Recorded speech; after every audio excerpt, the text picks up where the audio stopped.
बिस्मिल्लाहिर्रहमानिर्रहीम, अस्सलाम वालेकुम। मैं शाहिद सकलैन हूँ। आप मुझे मेरे सोशल मीडिया प्लेटफॉर्म्स पे देख रहे हैं। आज की ये वीडियो स्पेशली ओवरसीज़ पाकिस्तानियों के हवाले से है। मेरी कोशिश होती है कि इस तरह की कोई ख़बर, कोई चीज़ मेरे सामने आती है तो मैं आपके साथ ज़रूर डिस्कस करता हूँ। मैं अक्सर अपनी वीडियोज़ में कहता रहता हूँ कि हमें अपने ओवरसीज़ पाकिस्तानियों से बहुत ज़्यादा प्यार है। वो इसलिए कि उसकी वजह है, ये लोग हमें रिप्रेजेंट कर रहे होते हैं, दुनिया में हमारा ये चेहरा होते हैं। और इसमें कोई शक नहीं है कि मुल्क में एक बड़े रेवेन्यू के लाने का, अपनी फैमिलीज़ को भेजते हैं लेकिन ज़ाहिर है अपने मुल्क भेजते हैं, तो मुल्क की मईशत में ये बहुत अहम किरदार अदा करते हैं। जब भी ओवरसीज़ पाकिस्तानीज़ बाहर कहीं जाते हैं, कोई काम करते हैं, तो वो पाकिस्तान की नेक नामी या बदनामी का बायस बनते हैं। बहरहाल ऐसा ही एक वाक़या बरतानिया में हुआ। एक पाकिस्तानी फैमिली ने एक ऐसा काम किया कि जो पाकिस्तानी कम्युनिटी है उनके सर जो है वहाँ पे शर्म से झुक गए हैं। बहुत सारी चीज़ें हम आपके सामने रखते रहते हैं, बहुत सारी चीज़ें हम आपके साथ शेयर करते रहते हैं कि बाहर जाके ये लोग किस तरह के जराइम करते हैं या किस तरह के अच्छे काम करते हैं। ये एक ऐसा ही वाक़या हुआ कि किस तरह प्लानिंग से एक फैमिली ने, माँ बाप और बेटी है इनकी, इन्होंने एक फैमिली ने जो है प्लानिंग से एक जुर्म किया, उसको छुपाए रखा और बिल आखिर ज़ाहिर है बकरे की माँ कब तक खैर मनाएगी। आखिर तो गिरफ्तार ही होना होता है, पकड़ा ही जाना होता है। कोई एक छोटी सी गलती जो है वो पकड़वा देती है। तो आज की इस वीडियो में ये खबर आपके साथ शेयर करेंगे। ये पाकिस्तानी फैमिली है, यूके में सेटल थी जी, और ये बाप का नाम अहमद शाह, ही इज़ 47। इनकी वाइफ है नादिया शाह 55 और बेटी है इनकी आयशा 27 साल की। ये लोग वहाँ रह रहे थे, बड़े अरसे से रह रहे थे, लेकिन जाहिर बात है, आपको पता है शॉर्ट स्कर्ट्स का जो है वो हमें बड़ा शौक है पाकिस्तानियों का। इनकी जो बेटी है जिसका नाम आयशा है, जो कि 27 साल की है, उसने एक जो एज केयर हाउस होता है या जिसको कहते हैं जो ओल्ड हाउसेस टाइप के, बाहर तो एज केयर हाउसेस होते हैं, वहाँ पे इसने जॉब कर ली। अच्छा, वहाँ पे दो तरह की जॉब्स होती है। या तो ये है कि जी वहाँ पे अगर कोई बूढ़े हैं ओल्ड केयर हाउस में, तो वहाँ पे आपने उनकी खिदमत करनी है, या ये है कि आपने किसी के घर जाके उसकी नर्सिंग करनी है या किसी की केयर करनी है। इस खातून ने वहाँ पे जॉब की, आयशा नामी खातून ने, और इसको जो है एक इसकी ड्यूटी उस इदारे ने जिनके साथ इसने जॉब शुरू कर दी, उन्होंने इसकी ड्यूटी जो है, एक बहुत ही अमीर खातून थी यूके की, जिसकी उम्र तकरीबन कोई 80 साल के आसपास थी, उसके साथ इन्होंने उसकी ड्यूटी लगा दी। ये उसके साथ रही। ख़वातीन के आपस में बहुत ज़्यादा, ज़ाहिर बात है, वो भी खातून थी, ये भी खातून थी, उसकी बहुत ज़्यादा केयर करती थी। इनके आपस में उन्स हो गया इनको आपस में, ज़ाहिर बात है, और इनकी बहुत अच्छी एक अंडरस्टैंडिंग हो गई। वो बहुत अमीर खातून थी, उसके पास बंगला, गाड़ियाँ, सब कुछ था। तो आखिर आहिस्ता आहिस्ता आयशा ने जो है, अपनी माँ बाप को भी इनकी पता था, ये माँ बाप को वहाँ ले भी जाती थी, उस खातून से मिलवाती भी थी, और इन लोगों ने जो है प्लान किया कि किस तरह जो है इस खातून को लूटा जाए। बहरहाल इन्होंने तरीक़ाकार अख्तियार ये किया कि उसके जो है बैंक अकाउंट और वैसे जो क्रेडिट कार्ड्स वगैरह हैं वो चुराए, और क्रेडिट कार्ड्स वगैरह चुराए, और वहाँ से ये पैसे भी निकलवाते, शॉपिंग ही करते। उस खातून को ज़ाहिर पता नहीं चलता था, वो बूढ़ी खातून थी।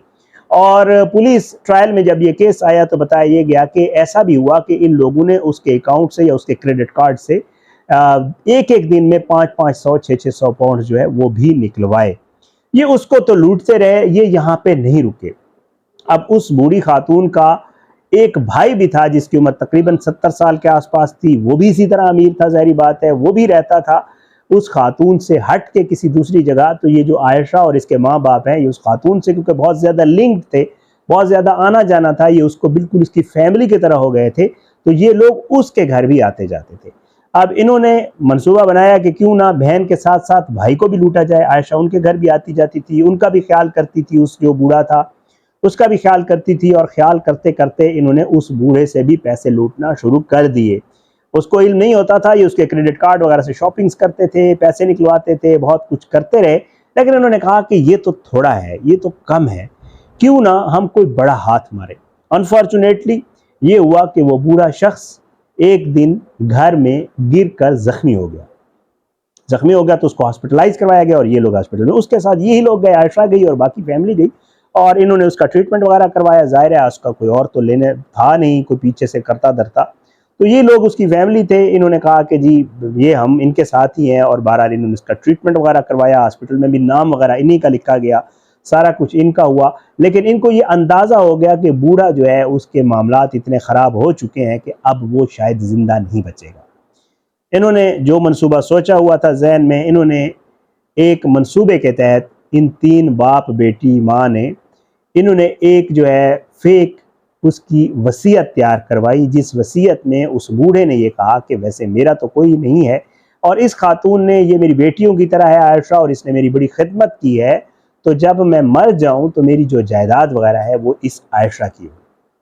इन्होंने वो फेक जो है वो तैयार करवा ली, एक डीड, और उसके बाद उसके ऊपर फेक साइन भी उसके कर लिए। लेकिन उनको अंदाज़ा था कि ज़ाहिर है वहाँ पे साइन जो है चैलेंज भी हो सकते हैं, बाद में चेक भी हो सकता है कि कहीं ये साइन जो है वो झूठे तो नहीं है। तो इन्होंने ये किया कि जी वो जो वसीयत थी वो अपने पास रख ली और उसके मरने का इंतज़ार करने लगे। इनको अंदाज़ा था उसकी हालत बहुत ख़राब थी, बिल आखिर बूढ़ा अस्पताल में फौत हो गया। जब फौत हो गया तो उसकी बॉडी इन्हीं के हवाले होना थी।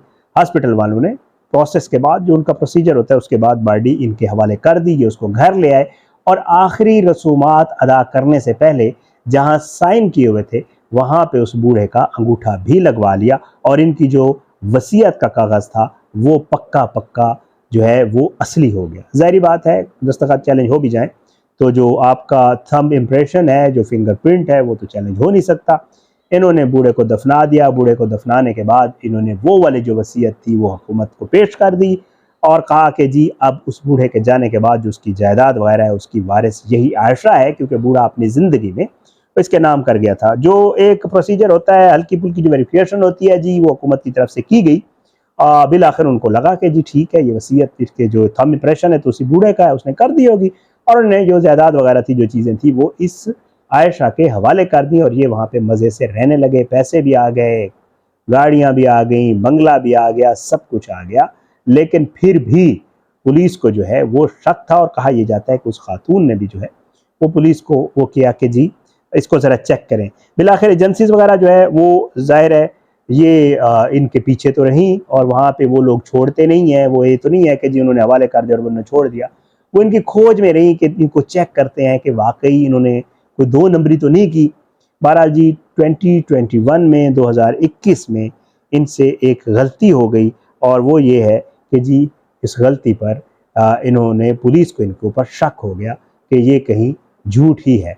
बहरहाल पुलिस ने इनको इन्वेस्टिगेट करना शुरू किया। ये पुलिस को मुसलसल इनकार करते रहे। इन्होंने हमेशा कहा कि हमने जो आपको वसीयत जमा करवाई है वो ओरिजिनल है और उसने अपने जीते जागते ये सब कुछ किया था। लेकिन पुलिस ने इनको आखिर शवाहिद वगैरह इकट्ठे किए, इधर उधर से कर करा के जो भी मामला था उन्होंने बिल आखिर जो है चेक कर लिया और इनसे ये एतराफ़ करवा लिया कि जी वाकई जो इन्होंने वसीयत वगैरह बनाई थी और जो कुछ भी किया था वो फेक था और इन्होंने 2 नंबरी की थी, फोर्जरी की थी और उन्होंने जो है इनको जेल भेज दिया। और जेल के बाद आपको पता है इनके ऊपर फिर चार्ज होता है। वहाँ पे ये जो चार्ज होने के बाद फिर इनको सज़ा होती है। अब इनको बाकायदा तौर पे सज़ा सुनाई गई है कि इन्होंने फ्रॉड किया है, इन्होंने 2 नंबरी की है और उसमें ये हुआ है कि जी जो अहमद शाह है 47, उसको कहा जा रहा है कि 6 साल की सज़ा हुई है। लड़की आयशा जो है कम सज़ा हुई है, 2 साल की, और इसकी जो माँ थी उसको भी 6 साल की सज़ा हुई है। ये जेल चले गए हैं। लेकिन ज़ाहिर है वहाँ पे जो अखबारात वगैरह, जो मीडिया है, जो सोशल मीडिया है, और हमारे कुछ जो दोस्त हैं उन्होंने भी इसके ऊपर स्टोरीज़ की हुई हैं, मैं देख रहा था। तो जो है बेग है हमारे एक दोस्त, और इवन मेरे ख़्याल से मैं देख रहा था हमारे एक और दोस्त एंकर है, उन्होंने भी इसके ऊपर की थी। 1-2 लोगों ने, 3 ने की हुई थी इसके ऊपर स्टोरी। तो जनाब ये हाईलाइट हुई और जो पाकिस्तानी कम्युनिटी थी, ज़ाहिर है उनके लिए ये शर्म का बाइस तो है ना कि आपका लोग वहाँ पे ये कहते हैं कि बस पाकिस्तानी और बिलोंग्स टू पाकिस्तान। तो ये जो है फिर ज़ाहिर बात है जो लोग वहाँ पाकिस्तानी ग्रीन पासपोर्ट वाले रह रहे होते हैं उनके लिए शर्म का मकाम होता है। ये एक ख़बर मेरे पास आई थी, मैंने कहा आपके साथ शेयर कर दूँ। अपनी दुआओं में याद रखिएगा। अल्लाह हम सबको अपनी ज़ुबान में रखे। अल्लाह हमारे ओवरसीज़ पाकिस्तानी जो है उनको बेहतर काम करने की तौफ़ीक अता फ़रमाए, पाकिस्तान का नाम रोशन करने की। तो बहुत सारे बहुत अच्छे लोग हैं, बहुत ज़बरदस्त काम कर रहे होते हैं, लेकिन चंद काली भेड़ों की वजह से मुल्क बदनाम होता है, कम्युनिटी बदनाम होती है, लोग बदनाम होते हैं। तो खुदारा जहाँ भी जाएँ, जब भी जाएँ, आप अपने मुल्क को रिप्रेजेंट कर रहे होते हैं, कोई ऐसा काम ना करें जिससे मुल्क की बदनामी हो, आपकी कम्युनिटी की बदनामी हो, लोग ये कहना शुरू कर दें कि ये पाकिस्तानी तो होते ही ऐसे हैं।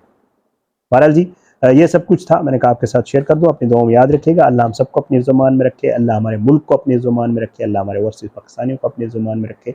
अपनी दुआ में याद रखिएगा। फ़ीडबैक जो है वो ज़रूर दिया करें, आपका फ़ीडबैक मेरे लिए बड़ा मैटर करता है। और मैंने पॉलिटिकल अफेयर्स और जो वर्ल्ड अफेयर्स हैं उनके ऊपर एक और चैनल शुरू किया है करंट मैटर्स के नाम से। मैं उसके लिंक शेयर करता होता हूँ अपने चैनल पे, उसे भी सब्सक्राइब करें। वहाँ पे भी मैं वीडियोस करता हूँ, वहाँ भी अपना फीडबैक ज़रूर दिया करें। अपनी दुआ में याद रखिएगा। इजाज़त दें, मुलाकात ज़रूर होगी इंशाअल्लाह, लेकिन बशर्ते ज़िंदगी। पाकिस्तान जिंदाबाद। अल्लाह हाफिज़।